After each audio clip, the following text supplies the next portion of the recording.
In 1984, the two most historic franchises in NBA history, the Boston Celtics and the Los Angeles Lakers, met once again in the NBA Finals. Game 1 of that series was about as rough and physical as it gets, with the two teams combining to commit 57 fouls. Ahead of Game 2, then Lakers head coach Pat Riley said, quote, "I hope they're not more physical because then they'd have to bring in brass knuckles." He knew that winning the battle on the glass would be key to beating the Celtics. Riley later continued saying, quote, "In Los Angeles we have a saying, no rebounds, no rings." But over 40 years later, is that sentiment still true in the modern age of the NBA? Or can you compete for a title without being an elite rebounding team? If this intro sounds at all familiar to you, it's because around a year ago I questioned the same thing when it came to the 2023-2024 Thunder and made a video about it called the OKC STOCK Market. But ultimately, the answer to that question for that specific team was no. This past summer was a massive one for the Thunder, with huge additions of Isaiah Hartenstein and Alex Caruso on their way to join an already stacked OKC roster and hopefully help them improve on the glass and take the next step in their championship pursuit. Last season, the Thunder had the 28th ranked offensive rebounding percentage, 29th ranked defensive rebounding percentage, and overall the third worst total rebounding percentage in the NBA that year. 2024-2025 has been a somewhat different story for the Thunder, as they've jumped up to become the 20th ranked offensive rebounding percentage team, the 23rd ranked defensive rebounding percentage team, and the 26th overall ranked team in total rebounding percentage. You might be thinking to yourself, sure, that's an upgrade on the glass and that's nice and all, but has it really impacted anything for the Thunder this season? The answer to that question is a resounding yes, as OKC is currently sporting the second highest net rating by a team in NBA league history. This 2024-2025 Thunder team only trails the all-time leader, the 1995 Chicago Bulls, led by Michael Jordan and Scottie Pippen, who had a plus 13.4 net rating. But still, with some time left, OKC might just be able to catch up and make NBA history. Although the Thunder have improved basically across the board when it comes to rebounding, they still rank as a below league average team when it comes to cleaning the glass. So how does that add up with OKC potentially ending the season as the highest net rating team in NBA history and hoping to win a title? Let's just say when it comes to the OKC stock market,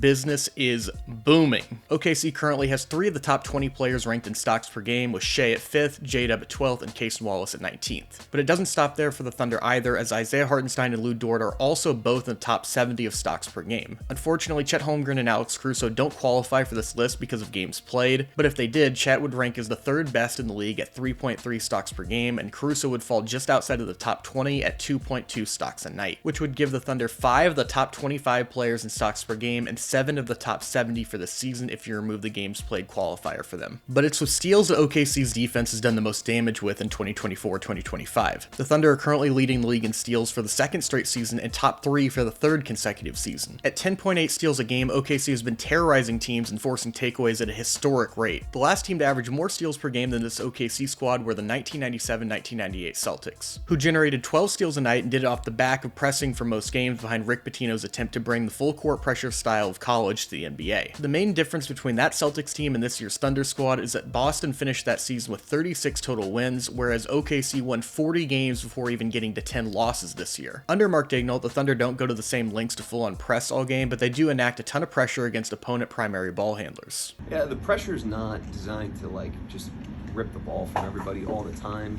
There's a workload element to it, and it's a cumulative effect, especially when you have multiple guys on our end that can dog the ball like that, and so if it just is cumulative fatigue, if that's just a minimum of the benefit you get. If Tyus Jones doesn't turn the ball over one time tonight, but he has to work the entire game, that's a good thing, and then if you can get him to kick it around a little bit, that's even better. So I just think the pressure has been a huge factor for us all season, but certainly in the last couple games. It doesn't always end in a steal, but the miles throughout a game tend to really rack up against other teams, whether their primary ball handlers are forced to work harder than usual just to get the ball up the floor to start an offensive action, or players who aren't super comfortable handling the ball are put in a spotlight against this dominant defense. And a big part of what makes this attack special and even possible for the Thunder comes from their ridiculous riches of elite and above average perimeter defenders. And then defensively, we have one of the most diverse rosters in the league, if not the most, just with interior presence, point of attack defenders, passing lane defense, guys with great instincts. A lot of that you can't teach. A lot of that is just great roster construction and then really competitive players. Whether it's Lou Dort, Cason Wallace, Alex Caruso, Jalen Williams, Shai Gilgeous-Alexander, or more, bringing up the ball against these level of defenders is not going to be easy and puts an extra amount of strain on opposing ball handlers. Going back to that 97 Celtics team, a big part of what made it possible for them to press full court was due in part to their youth of their roster, and just like this Thunder team, neither roster has a single player over the age of 30 years old on it. The truth is, a coach can want his guys to press and do all these things, but most likely that's not a philosophy a bunch of tenured vets would buy into for large stretches. Recently, I asked Chet Holmgren about some of these eye-popping steal numbers and what has allowed the Thunder to be so disruptive on defense this season. Chet, you guys are on pace to be #1 in stocks per game second straight year. You're going to be leading the league in steals. This is the most steals the team has had on pace anyways since 1997. Just what is it about this team that allows you guys to be so disruptive and just, I guess, cause that many turnovers? Lou, Cason, Dub, Shai, AC. I could keep going down the list. You know, we got guys who can guard and make plays on the defensive end. And even behind them, we got guys who can protect the rim.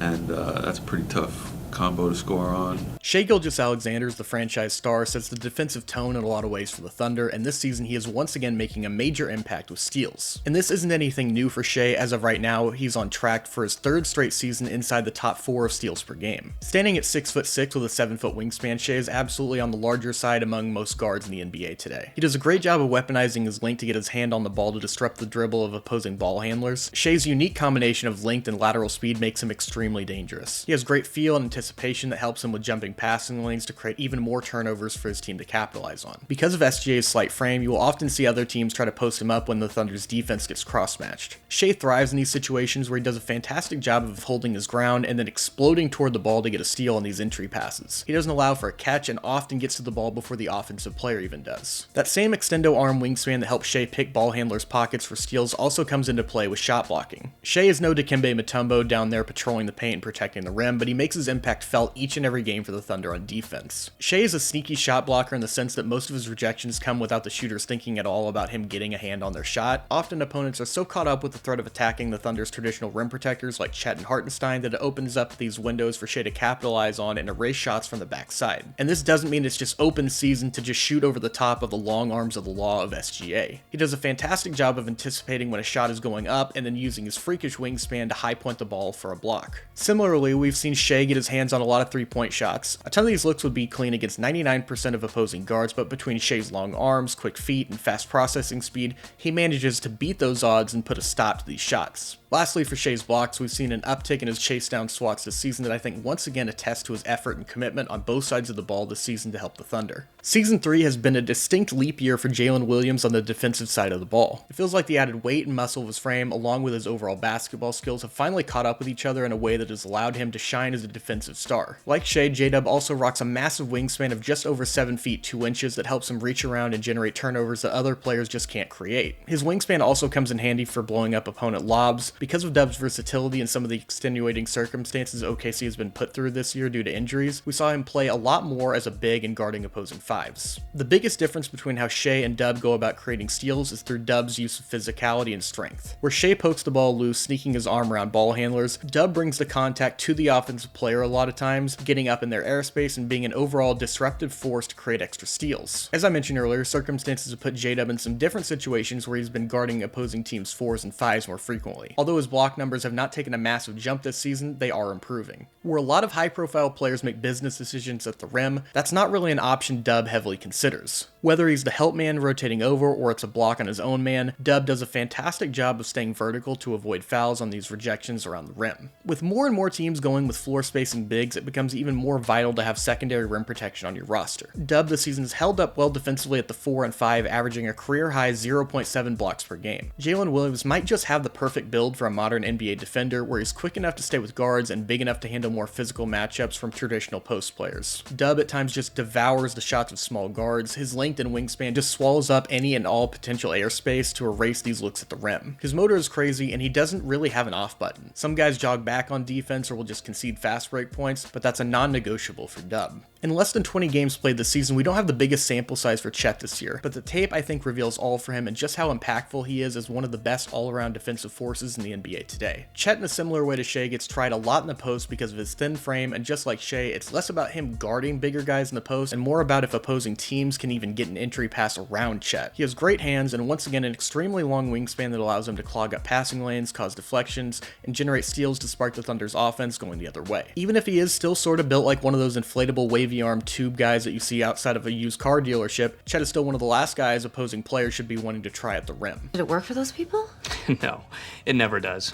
I mean, these people somehow delude themselves into thinking it might, but it might work for us. Chet Holmgren, going back to the early days, has been known as a shot-blocking savant for a number of years. He was a potentially generationally special defender with a focus on rim protection coming out of Gonzaga. Through 2 seasons, Chet has absolutely lived up to the hype. He's extremely fundamentally sound when it comes to shot blocking, like with these 2-hand swats he loves that effectively stonewall off these shots. His ability to recover and rotate his rim protector while patrolling the lane is borderline absurd. Chet obviously has a ton of physical gifts and abilities that have helped him to become the shot blocker we see today, but his mind, basketball IQ, and insane processing speed are just as important. Cason Wallace, in less than 2 seasons, has quickly become one of the more under-the-radar, high-level defenders in the NBA today. It's not Cason's fault, but because of his role on this team and the all-world level defenders scattered across this Thunder roster, it's easy to overlook him a bit from a casual fan's perspective. But I don't think he'll be under the radar or underrated as a defender for that much longer. Cason, for my money, is one of the most natural and instinctual complete defenders you will ever find. Previously, I've often compared Cason to the Honey Badger, aka Tyrann Mathieu in basketball form. Caso just does not care. He's more than happy to get his nose in the mix, get down and dirty, and get physical on defense with a smile on his face. Cason's high-level anticipation skills really show up on these steals that are essentially just interceptions. He baits offensive players into throwing the ball his way just for him to break on the ball as soon as the pass is in the air. He has a fantastic balance of force and finesse defensively where he can bounce between bringing the contact to generate these steals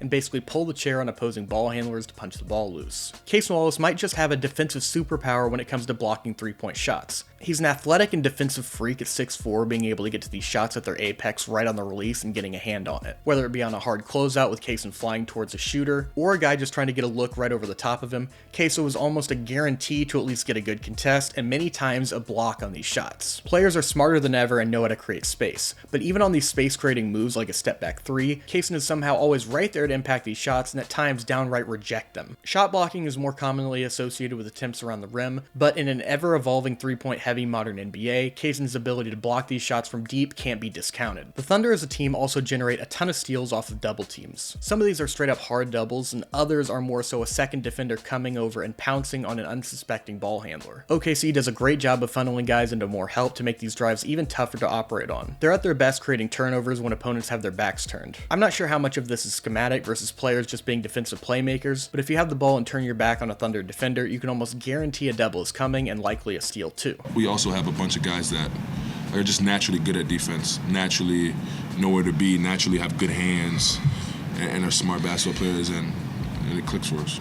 It might be an understatement to describe the Thunder defense as both overwhelming and disruptive. As much chaos as those double teams that I just mentioned cause, I think where things get really scary is when OKC goes with these what I am calling swarms. Like on this drive from Josh Giddey where the entire Thunder defense just collapses on him and surrounds him to generate a steal. Here's another one. Nikola Jokic gets a catch on the block and then is swarmed by 3 different defenders before turning it over. In this play, Amir Coffey is going to drive, Jordan Miller is going to cut through the lane to hopefully take Cason Wallace away from the play, but the Thunder smartly communicate that Cason is good to stay there and Jay Will switches on to Miller. This puts Coffey in all types of trouble now. There's an open man, but that's by design for OKC, leaving Mo Bamba wide open, who's shooting under 28% from 3 this year. Coffey is indecisive and ends up turning it over on a kick-out pass amidst a swarm of OKC defenders. At any sign of weakness or a crack in the armor of opponents, the Thunder go full-on feeding frenzy mode, attacking fatigued and weak ball handlers to generate these steals. Not only do the Thunder generate a ton of turnovers and stocks, but they also make their opponents pay, turning those takeaways into instant offense on the other end. OKC this season is leading the league in points off turnovers, averaging 22.2 points per game off of their opponent's mistakes, which is the most by an NBA team once again since that 1997-1998 Boston Celtics team. The Thunder's offense overall has been tough to stop this year with what is on track to be the 6th highest offensive rating by a team for a season in NBA history. And they have an offensive attack led by one of the best, most well-rounded, and most efficient players in recent league history history in Shai Gilgeous-Alexander, who's surrounded by a variety of shooting, cutting, and playmaking threats at all times. So in these situations, not only are the Thunder getting a stop on defense and preventing points, but they're also pulling an Uno reverse card that helps them generate another 22 points a night off some pretty easy looks in transition before opposing defenses can get back and set up. Recently, I asked Mark Daigneault about the value of being a low turnover team that also generates a lot of takeaways. I think it's a very, it's an interesting thing, I think, as it relates to like analytics and efficiency. Everybody is very keen on shot quality, shot location, you know, more threes, all this stuff, but a turnover is about as inefficient as you can get, you know, for your offense. If you shot 10, if you had 10 possessions and you shot 40% expected shots from three, you could expect 1.2 points per possession over that sample, right? 10 possessions, 40% from three. If you throw a turnover in there, it goes down to 1.08, I believe. Check my math on that. But just if you have 9 possessions of 40% shooting with 1 turnover, just 1, you add that 0 in there. It's like when you don't do your homework and you get a 0 on it. You know, it lowers your grade significantly. And 1.20 is one of the best offenses in the league, and 1.08 is one of the worst. And that's the difference. And so I think it's an overlooked thing. When OKC's shots are falling and opponents can't take care of the ball, that's when the Thunder sort of go into avalanche mode this season, burying teams with massive two-way runs that have effectively been the death blow for a lot of teams playing against OKC this season. I've used a lot of tape and flowery descriptive language to try to put into perspective how destructive and dominant the OKC stock market has been this year, but now it's time to get into the cold hard stats for the first 59 games of the season that display just how special this Thunder defense is. In games this season where the Thunder have accumulated more stocks than their opponents, they've gone 38-8, winning 82% of those games where OKC outstocks their opponents. On the other end, in games where the Thunder have lost the rebound battle this season, they've gone 26-8, winning 76% of those games where OKC is out-rebounded by their opponents. And if the high win percentages weren't enough, in those stock win games, OKC has a plus 12.88 point differential, and although it does go down when the Thunder lose the rebound battle, they still manage to beat opponents by an average of 8.38 points per game. But what happens when both things go OKC's way? Thunder have won the stock and rebound battles in 9 games this season and have gone 8-1. And when disaster strikes and OKC loses both the stock and rebound battles, they've gone 2-1, but the kicker for these once again is in the point differential. When OKC gets the W in both these big categories, they're beating teams by an average of 17.12 points per game, blowing the doors off opposing teams. And in the super small sample size where the Thunder lose both the stock and rebound battles, that point differential gets basically cut in half, dropping to 9. The Thunder are not just tanking the rebounding by any means, but they are favoring stops and generating turnovers more than they are crashing the boards. Mark Daigneault for the past couple of seasons has stressed that you have to give up some stuff and you can't be good at everything as a team. Here's what Mark had to say about what I would call the OKC STOCK Exchange of putting a priority on stops and turnovers over rebounds. You want to win the possession battle, you know, and turnovers on both ends do that, and we've been great at that, obviously, for a long time.